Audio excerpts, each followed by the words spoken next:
De retour à tout savoir, vous savez, dans notre communauté, on a beaucoup de ressources et beaucoup de ressources, parmi ces ressources-là, je devrais dire, il y a des ressources pour les femmes qui ont vécu ou qui vivent des violences, peu importe la violence. Dans le cas de figure, on va parler de violence, d'agression sexuelle et tout. Avec moi, Gabrielle Pelletier, coordonnatrice communautaire au CALAC francophone d'Ottawa, qui n'est pas venue seule pour une première fois, accompagnée de Marie-Thérèse Savage, qui est intervenante en violence faite aux femmes et animatrice de groupe au Centre des ressources de l'Est de l'Ontario. Merci beaucoup à toutes les deux. On pourrait rappeler un peu le mandat du CALAC, s'il te plaît, Gabrielle. Oui, bien sûr. CALAX francophone d'Ottawa, on est un organisme féministe géré et opéré par et pour les femmes francophones d'Ottawa. On offre des services en matière d'agression à caractère sexuel, autant des services d'intervention que tout un volet prévention et sensibilisation dans la communauté, militantisme, revendication, défense de droits pour les femmes francophones d'Ottawa. On va essayer de mettre un peu des affaires sur la table en se demandant, entre nous, femmes, ça c'est notre petit moment à nous, là. Parfait. Qu'est-ce qui empêche certaines femmes, peut-être que je vais aller avec Marie-Thérèse, d'ouvrir la bouche et de dire, voilà, qu'est-ce qui m'est arrivé? Merci pour la parole. La violence faite aux femmes, ce n'est pas un sujet vraiment très facile à aborder. Et souvent, les femmes ont honte. La Elles ont honte. peur. Il y a la honte, la peur. Et puis, certaines cultures, la violence, c'est vraiment tabou. On n'en parlait pas. Aussi, le manque de connaissances, manque des ressources, des choses comme ça. Je vais juste te couper un instant, Marie-Thérèse, et puis aller avec toi.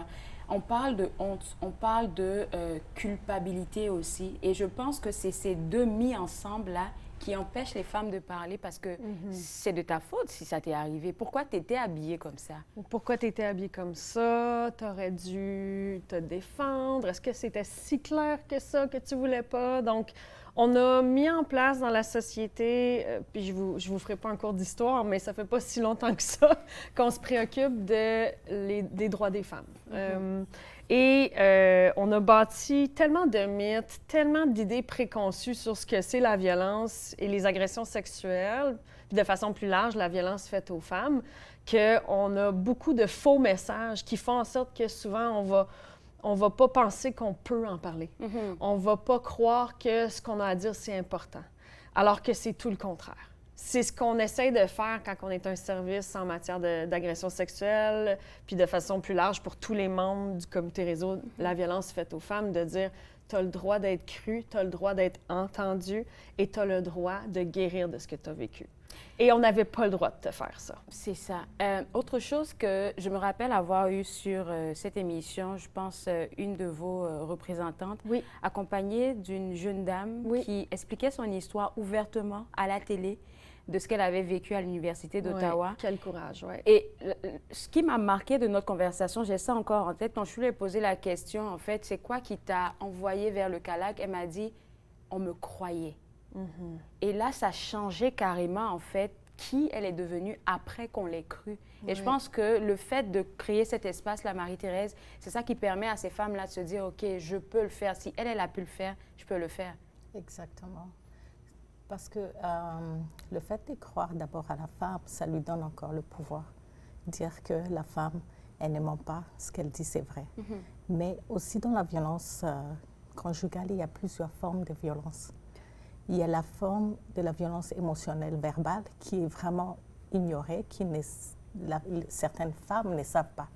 Elles attribuent ça au comportement violent. Il est comme ça. Oui. Mais pour certaines femmes, c'est la violence physique. Donc, comme je ne vis pas la violence physique, C'est pas de c'est pas la violence. Mais quand elles viennent ou quelqu'un la réfère pour venir pour les services et qu'on la croit, ça lui donne encore le pouvoir de dire, OK, j'ai droit, moi aussi, à être entendue. À être entendue, oui. Ce que j'ai vu, c'est vrai. C'est pas des mensonges. Parlons de c'est vrai, c'est pas le mensonge. Là, ça peut être quelque chose d'assez subtil. Tu as mentionné, Marie-Thérèse, je me permets de te tutoyer, plusieurs aspects de la violence.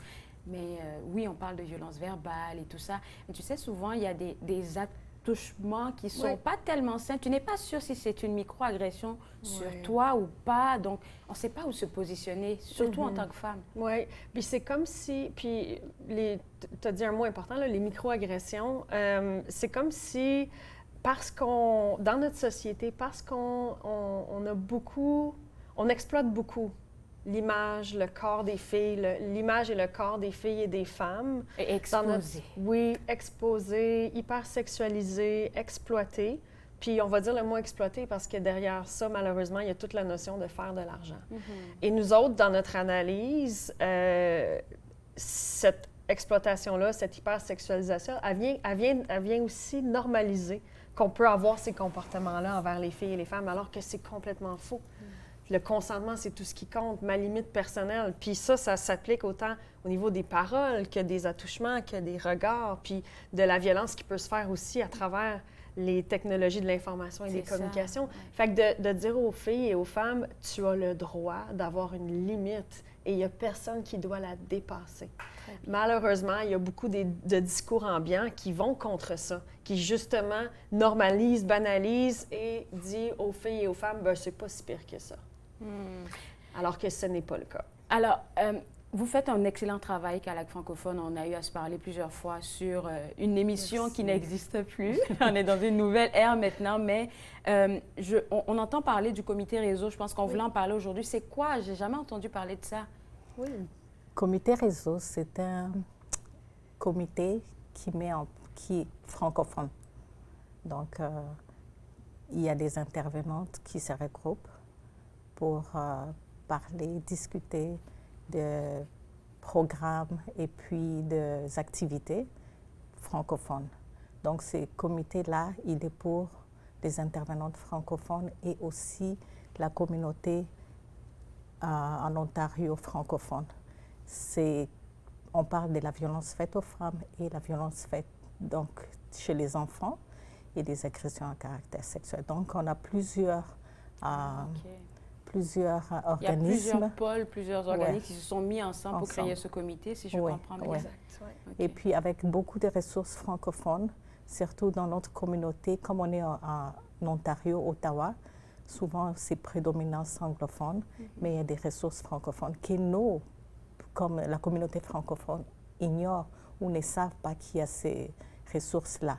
Donc dans le comité réseau, c'est là où on peut aller voir dans les sites Internet des comités réseau ces différentes ressources francophones pour le francophone en Ontario, surtout à Ottawa. Et c'est sûr que le CALAC a embarqué dans le réseau. C'est sûr, bien c'est entendu. sûr. Parce que on peut pas, je pense que, comme on le dit souvent chez moi en Afrique, à seul tu pars vite, mais ensemble, on part loin. C'est une belle manière de le dire. Puis je pense que, tu sais, Marie-Thérèse, tu peux probablement confirmer que entre nous, les intervenantes francophones, le besoin d'avoir cet espace-là de solidarité, de concertation, puis aussi de parler des enjeux qu'on vit. Pour vous-même, c'est vrai, on pense pas. Hein? Oui, toute l'importance, puis comme Thérèse disait, de faire valoir qu'il y a des ressources en français à Ottawa. C'est encore un défi, c'est encore un enjeu de faire valoir ce qui se passe, puis ce qui est accessible aux femmes francophones d'Ottawa. On veut que les femmes francophones d'Ottawa connaissent nos ressources, connaissent nos services et puissent en bénéficier parce qu'elles sont importantes. Parce qu'elles vont chercher les ressources en anglais, parce qu'elles ne savent pas qu'il y en a en français. Et quand on leur montre qu'il y a des ressources en français, waouh, je ne savais pas qu'il y avait ces ressources. Et puis, ça fait toujours du bien de avoir les ressources dans sa première langue. Dans sa première langue, oui. Et puis, c'est tellement bien de le mentionner là qu'on a des ressources en français. Non seulement ça, mais des ressources qui sont super riches. Écoutez, mesdames, je vais vous garder avec moi. On va prendre une pause et on va clore l'émission ensemble parce qu'on va vous partager les différents sites web qui vous seront utiles, mesdames. Vous regardez Tout savoir.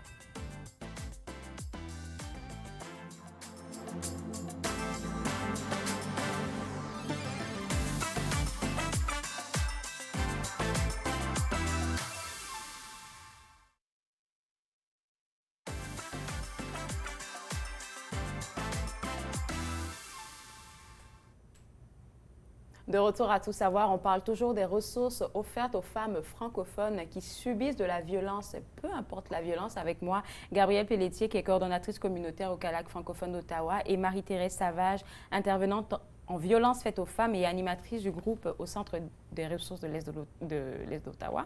Mais en fait, elle est aussi représentante du comité réseau membre du comité réseau. Ouais. Alors, on voulait parler vite fait, il va nous rester quoi, 45 secondes là, les activités que vous offrez au CALAC francophone.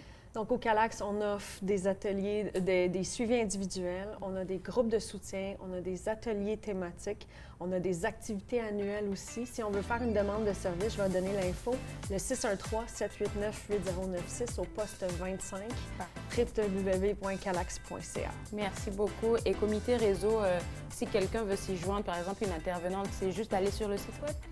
Oui, elle peut appeler ou bien envoyer un courriel au comité réseau. OK. Oui, pour se joindre, c'est pour le francophone, donc les services en francophonie. Et puis, il y a des différentes ressources sur le site web.